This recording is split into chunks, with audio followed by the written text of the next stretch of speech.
Having created my design I wanted, and in this case it's a 10-foot wheelbase Great Western wagon that I'm going to use for various tops to go on it, the next thing I need to do is to be able to get into my slicer to be able to 3D print the model.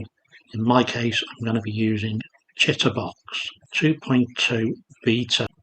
So here you'll see I've got my two printers set up, the Elegoo Saturn 3 and the Elegoo Jupiter SE.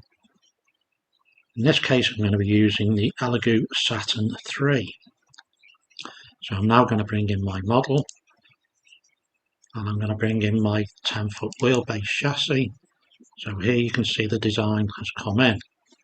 So the first thing I will do is rotate it, switch it 90 degrees to the bed, rotate it this way.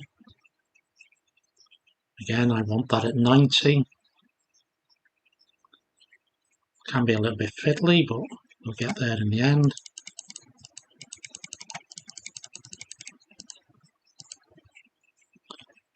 The next thing I like to do is I like to raise it on the bed to 10.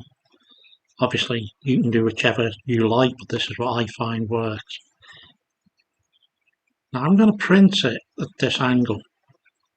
I've designed this knowing all this will print with minimal supports.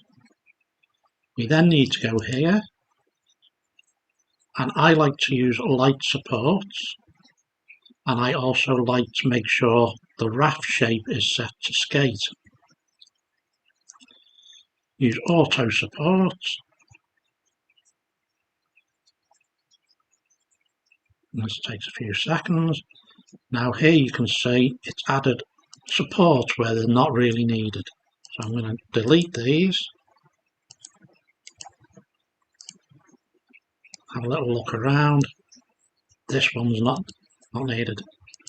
And there's a lot of supports here that aren't really needed. So I will go around and remove them.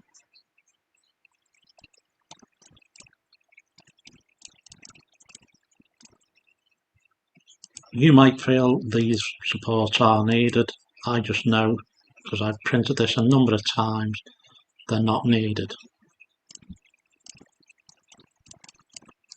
So once you've got it to the position that you're happy, I then like to have a quick look underneath to see if I feel there's more support needed. Now I like to add extras here just to make sure this bit's going to print. You might not need to, this is up to you, but this is how I do it. This one's here enough, and once you're happy, again these are not needed, so I'll just delete these. And once you've got it to that position and you've had a quick check underneath, you might want to add extras in here, being light supports. I don't mind putting extras in, they come off easy. I use a little bit of warm water and I just find they come off so nicely. And this I have printed out a number of times. So hopefully this is showing you how I use the standard supports. I don't alter any of them, and just use the auto support, and then just take away the ones I think are not needed and add extras where I feel they are needed.